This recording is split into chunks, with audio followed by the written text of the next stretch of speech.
होती उसको बदनाम कर देती है, जिसकी मर्जी हो, इसकी मर्जी होती तो उसे जेल भेज देती है, तुरंत उसे जेल भेज देती है।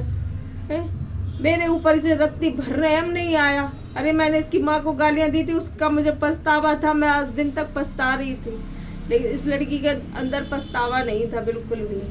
समझ गए हो, इस लड़की के अंदर पछतावा नहीं था। इसने मेरे साथ जो किया बहुत गलत किया, और ये जिंदगी में, ये मेरी एक दुआ है, मेरी मुंह से बद्दुआ है, ये कभी जिंदगी में सुखी नहीं रहेगी। कितना भी तू पैसा कमा ले, तू कितना भी पैसा कमा ले, कभी तुझे जिंदगी में सुख मिल जाए ना तो मुझसे बोलना कि तुमने आंटी क्या कही थी। समझ गए। हेलो फ्रेंड, राधे राधे, जय श्री श्याम, जय माता की। आप लोग कैसे हो? आशा करते बहुत अच्छे होंगे, हम भी बहुत अच्छे हैं। मैं गई थी महामाई मंदिर, तो उसकी वीडियो बनाई है मैंने, आप लोगों को दिखाएंगे। बहुत मंदिर में भीड़ थी, बहुत ज़्यादा भीड़ थी, और हमारे यहाँ जवारे चढ़ते हैं, तो बहुत ज़्यादा भीड़ होती है। बहुत मुश्किल में दर्शन होते हैं माता रानी के, लेकिन हमें तो बहुत अच्छे से दर्शन हो गए थे, क्योंकि मैं जितने टाइम गई थी तो उस टाइम भीड़ नहीं थी, जवारे चढ़ रहे थे। तो आप लोग कैसे हो? बहुत अच्छे होंगे, हम भी बहुत अच्छे हैं। तो मैं कुछ लोगों से कहना चाहती हूँ कि मेरे ऊपर जो चीज़ होनी थी वो हो चुकी है, तो मैं उन लोगों से कहना चाहती हूँ मेरे बारे में वीडियो बनाना छोड़ दो। जैसे मैंने मन में सोचा कि तुम लोगों को भी बताना चाहिए, क्योंकि बताएंगे नहीं तो आप लोगों को पता कैसे चलेगा कि हमारे ऊपर कानूनी कार्रवाई हो चुकी है, और हो सकता है 2-3 दिन में पुलिस लेने भी आए, ऐसा बोला था उन्होंने, क्योंकि उसमें 7 साल की सज़ा बोली गई है। तो आप लोग बताइए कि हमने अच्छा किया या उन्होंने अच्छा किया? हमने तो कहीं ना कहीं अच्छा नहीं किया। गालियां देख के हम अपनी गलती मानते हैं, और शुरू से मानते ही चले आए, क्योंकि जिस टाइम पंकज भैया आए थे ना, जब भी मैंने अपनी गलती को स्वीकारा था और उनके आगे मैंने अपनी गलती मान ली थी कि मेरे से गलती हो गई है, इस चीज़ के लिए हमने माफ़ी भी मांगी थी। तो एक आध वीडियो में पड़ी थी वो माफ़ी, ज़्यादा में नहीं पढ़ पाई थी, क्योंकि लोगों ने कुछ मना कर दिया था कि माफ़ी की वीडियो अभी ना डालो, तो इस वजह से वो नहीं पड़ी थी। लेकिन वीडियो बनाई गई थी माफ़ी के लिए, तो वो नहीं पढ़ पाई, तो लेकिन उस पर भी किसी को असर नहीं हुआ। लेकिन उन्होंने एक भी बार नहीं सोचा कि इस लेडीज़ के बच्चे क्या करेंगे, कहाँ जाएंगे, कैसे पढ़ेंगे, क्या होगा उनके लिए, कुछ भी नहीं सोचा। उन्होंने मेरे ऊपर कानूनी कार्रवाई करवा दी है, और उन्होंने हमारे ऊपर हर्जन एक्ट लगवाया है। आप लोगों को पता होगा, मुझे तो नहीं पता था कि हर्जन एक्ट क्या होता है और हर्जन एक्ट में क्या सज़ा होती है। मुझे इन चीज़ों की बिल्कुल भी जानकारी नहीं है कि हर्जन एक्ट में क्या होता है। मुझे तो आज दिन तक ये भी नहीं पता कि अगर हर्जन लोगों को गालियाँ दो तो वो क्या करवा सकते हैं। लेकिन अब समझ में आ गई है कि हर्जन लोग अगर कुछ भी उल्टा सीधा बोलो तो वो तुरंत तुम्हारे नाम पे FIR दर्ज करा देंगे, और तुम पे हर्जन एक्ट लगा देंगे, और तुम्हें जेल भेज देंगे। तो मैं उन लोगों से कहना चाहती हूँ जो हर्जन नहीं है और जो OBC में आते हैं, SSC के लिए बहुत कम गलत बोलना, क्योंकि मैंने जो मैंने बोला है वो मुझसे गलती में निकला है। तो मैं और उन लोगों को सचेत करना चाहते हैं कि इन लोगों से ऐसे बच के रहना, कि ये कभी भी इंसान पे रहम नहीं करते हैं, और कभी भी किसी की मजबूरी नहीं समझते हैं ये लोग, कि उठा के सीधा हर्जन एक्ट लगा देते हैं। उसमें और भी कोई सज़ा दे सकते हैं, लेकिन नहीं, इस लड़की ने हमारे साथ में हर्जन एक्ट लगा दिया। अब इसका मुझे मतलब भी नहीं पता है, लेकिन सुनते हैं इसकी सज़ा 7 साल की होती है। तो मैं इंतज़ार कर रही हूँ भाई, 7 साल में क्या होता है, मेरे साथ में क्या नहीं होता। तो मैं उन लोगों से कहना चाहती हूँ, हर्जन OBC में जो आते हैं भाई, हाथ जोड़ के कभी भी SSC कौन हो मुझे नहीं पता, इन लोगों से कभी मत भिड़ना, क्योंकि इन लोगों से भिड़ने का मतलब सीधा जेल में डालने का।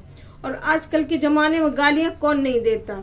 मैं इनसे पूछना चाहती, जिन्होंने मेरे ऊपर हर्जन एक्ट लगाया, गांव में कितनी पंचायतें होती, तुमने कितनी सबको गालियाँ दी, कितना उल्टा सीधा बोलती हो, बहुत ज़्यादा तुम उल्टा सीधा बोलती हो। मैंने तुम्हारी गालियाँ भी सुनी है, लेकिन तुमने एक भी बार सोचा नहीं कि इसके ऊपर हर्जन एक्ट लगाएंगे तो इसके बच्चे कहाँ जाएंगे, इसके छोटे छोटे बच्चे हैं, लड़की हमारी शादी लायक हो रही, इनका क्या होगा, नहीं समझ में आया ना। तो मेरे जो फ्रेंड लोग हैं, मेरे जो सपोर्ट के लोग हैं, प्लीज उनसे कहना चाहते हैं कि अब मुझे क्या करना चाहिए, मुझे क्या कदम उठाना चाहिए अपने बचाव के लिए, मुझे क्या ऐसा करना चाहिए जो मैं इस चीज से बच सकूं। रही बात, कुछ लोग कहते थे माफी मांग लो, माफी मांग लो, माफी का मैंने सोचा भी था, और लेकिन ये जब तक हर्जन एक्ट मेरे ऊपर लग चुका था, अब तो मैं माफी का कोई ऑप्शन रहा ही नहीं है। माफी भी मांगे और केस भी हमारे ऊपर चलता रहे तो फिर ऐसे इंसानों के आगे झुकना भी मेरे लिए बेकार है, समझे। झुका उन लोगों के लिए जाता है कि चलो किसी ने हमारी बात को समझा, जब किसी ने हमारी बात को समझा ही नहीं तो उसके आगे अब झुकने से क्या है, और अपनी नक कटाओ जाके उनके आगे कि हाँ आगे झुकने के लिए। तो ये तो दिमाग नहीं है मेरे अंदर कि अब झुके जाके उनके आगे। जब झुकने का समय था और उनको हमने कॉल भी करवाई थी, मैंने उनको कॉल भी करवाई थी, मैंने कहा ऐसा कुछ हो सकता है तो ये चीज़ें हटवा लो, लेकिन नहीं, उन्होंने ही साफ मना कर दिया कि नहीं ऐसा कुछ नहीं होगा, अब ऐसा कुछ नहीं हो सकता, जेल जाओ सीधा।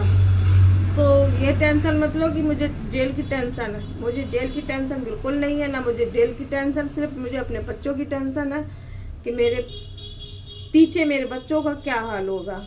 लोगों को जब मैं जेल जाऊंगी या मेरे ऊपर केस हो चुका है और मैं जेल जाऊंगी तो ये जिम्मेदारी मैं किसके सर पे रख के जाऊंगी, ये भी चीज़ मैं तुम्हें बताऊंगी अपनी वीडियो में, अगली वीडियो में। क्योंकि मेरे बच्चों का मेरे सिवा इस दुनिया में कोई भी नहीं है, बाप है और ना है बराबर है, समझ लो। क्योंकि वो यहाँ रहते नहीं है, उनको इतनी चिंता नहीं रहती बच्चों के लिए जितना हम सोचते अपने बच्चों के लिए। दर दर की ठोकर हमने खाई है, हर जगह मैंने अपने बच्चों को पढ़ाने की कोशिश करी है, मैंने बहुत मुसीबतें झेली है, मैंने इतनी मुसीबतें झेली हैं कि हम बता नहीं सकते कि मैंने कितनी मुसीबतें झेली। मैंने जिस मुसीबत से अपने बच्चों को पढ़ाया है, जिस मुसीबत से मैंने अपने बच्चों को यहाँ तक पहुँचाया है, इस लड़की ने आके मेरी दुकान पे बमंडर करके मेरे बच्चों का भी सर नीचे कर दिया, मेरा भी कर दिया, मेरे बच्चे भी मुझसे छुड़वाएगी है। तो मैं अपनी ऑडियंस से ये कहना चाहती हूँ कि अब, और हाँ एक बात और कहना चाहते हैं, उन लोगों से भी कहना चाहते हैं जो वीडियो हमारे पास बनाने आते थे, उन लोगों से भी मैं कहना चाहती हूँ कि अब मेरे पास आओ और मेरे लिए वीडियो अब बनाई जाए। क्यों बनाई जाए? क्योंकि मुझे इंसाफ चाहिए, और कैसे चाहिए वो आप लोगों को पता होना चाहिए, किस तरह से इंसाफ हमें मिलेगा। और मीडिया वालों से भी मैं कहना चाहती हूँ कि जितने भी मीडिया वाले मेरे पास आए हैं वापस मेरे पास फिर आए, मेरा बयान ले आके मैं उसी तरह से बयान दूंगी, क्योंकि मेरे साथ अब हो रहा है बहुत ज़्यादा गलत।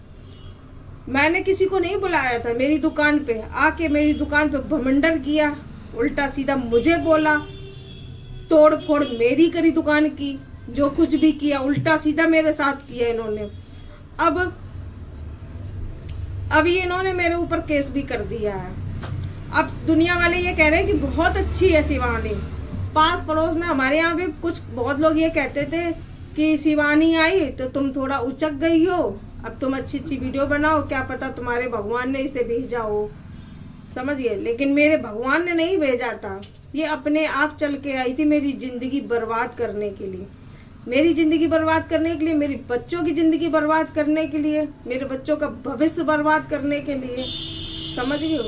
ये अपने आप से मेरे पार्लर पे ज़बरदस्ती कूद पड़ी, इसका कोई मैटर नहीं था मेरी दुकान पे आने का, समझिए। इसने मुझे कहीं का भी नहीं छोड़ा, मुझे ना घर का छोड़ा, ना घाट का छोड़ा, ना मेरी दुकान का छोड़ा, ना ही तो मेरी इस टाइम दुकान चल रही है, ना मेरा कुछ भी काम नहीं चल रहा है।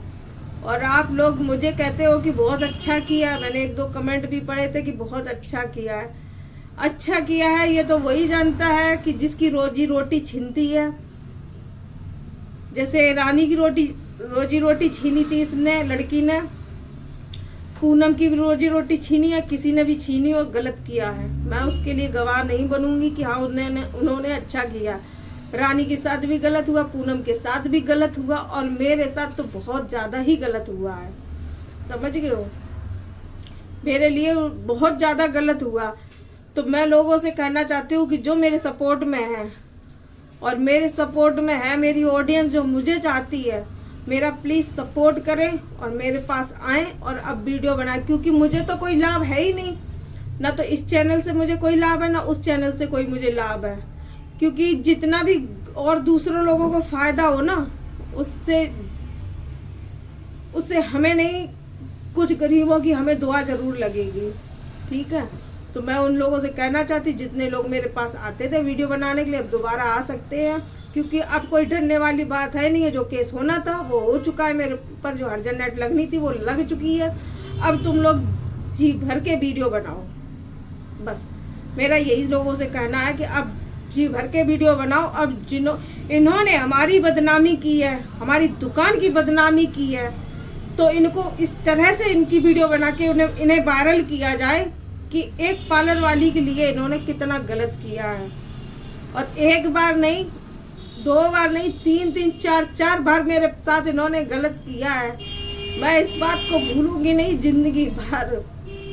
हमारे मोहल्ले में कहते थे कि वो तुम्हारे लिए देवी थी कि तुम्हारे पार्लर पे आके तुम्हें वायरल करूँ। मैं कहती वो देवी नहीं थी, वो मेरी सबसे बड़ी जिंदगी की गलती थी कि इस लड़की को मैंने अपने पार्लर में घुसने दिया। समझ, इस जैसी लड़की को मैंने अपने पार्लर में घुसने ही क्यों दिया? मैं तुरंत वहीं से लौटा देती ना तो मुझे अच्छा लगता। शायद ये बमंडर नहीं होता इतना, समझ गए, इतना बमंडर होने से मैं बच जाती। अब इसने मुझे कहीं का वही नहीं छोड़ा है। एक तो मेरी दुकान भी नहीं चल रही है कि मैं इससे खर्चा करूं या मैं पुलिस को दूं और इससे मुक्ति पाऊं, कुछ नहीं कर सकती हूँ, समझिए। और जो उनकी ऑडियंस है, मैं उनसे भी कहना चाहती हूँ कि जो इनकी ऑडियंस है, इनको जो देख रही है, सपोर्ट कर रही है, आप लोग गलत इंसान का सपोर्ट कर रहे हो, क्योंकि ये अपने आप में खुदा बनी बैठी है, अपने आप में ना खुदा बनी हुई बैठी है। जिसका मर्जी है उसका चैनल छीन लेती है, जिसकी मर्जी। विश्वास है कि मैं जो बोलती हूँ मेरा होता जरूर है। मुझे अपने भगवान पे विश्वास है, एक मेरी अपनी जवान पे विश्वास है। तू सोच रही है ना मैंने पार्लर वाली का बहुत अच्छा किया या गलत किया, वो तो भगवान मालिक है, लेकिन तूने मेरी नज़रों में मेरे साथ बहुत गलत किया। और फिर तुझे किसने राइट दिया था मेरी पार्लर में घुसने का? तू क्यों मेरे पार्लर पे घुस के आई? मैंने तुझसे कहा था मेरे पार्लर पे घुसने के लिए? और तेरा मालिक है, तूने केस करवाया, पीछे नहीं हटूंगी जाने के लिए, लेकिन मैं जो करके जाऊंगी ना वो उसकी जिम्मेदार सिर्फ शिवानी होगी, उसकी जिम्मेदार एंड में शिवानी ही होगी। मैं बोल रही हूँ ये बात को। तो अगर वीडियो अच्छी लगे तो लाइक कमेंट शेयर जरूर करना। और ये वीडियो मेरी इतनी दूर तक जानी चाहिए, इतनी दूर तक जानी चाहिए। उन लोगों से मदद मांग रही हूँ हाथ जोड़ के। मुझे आप लोगों से सपोर्ट चाहिए, बहुत ज़्यादा सपोर्ट की मुझे ज़रूरत है, क्योंकि इस लड़की ने मेरी ज़िंदगी बर्बाद कर दी, मेरे बच्चों की ज़िंदगी बर्बाद कर दी, मुझे कहीं का नहीं छोड़ा है बिल्कुल भी। मैं अपने हाथ जोड़ रही हूँ कि मुझे इंसाफ चाहिए और आप लोग ही मुझे इंसाफ दिला सकते हैं। बस मैं और कुछ नहीं कहना चाहती हूँ, ज़्यादा कहूँगी तो मैं नहीं बोल पाऊँगी। तो वीडियो को यही एंड करती हूँ। राधे राधे, जय श्री श्याम, जय माता की।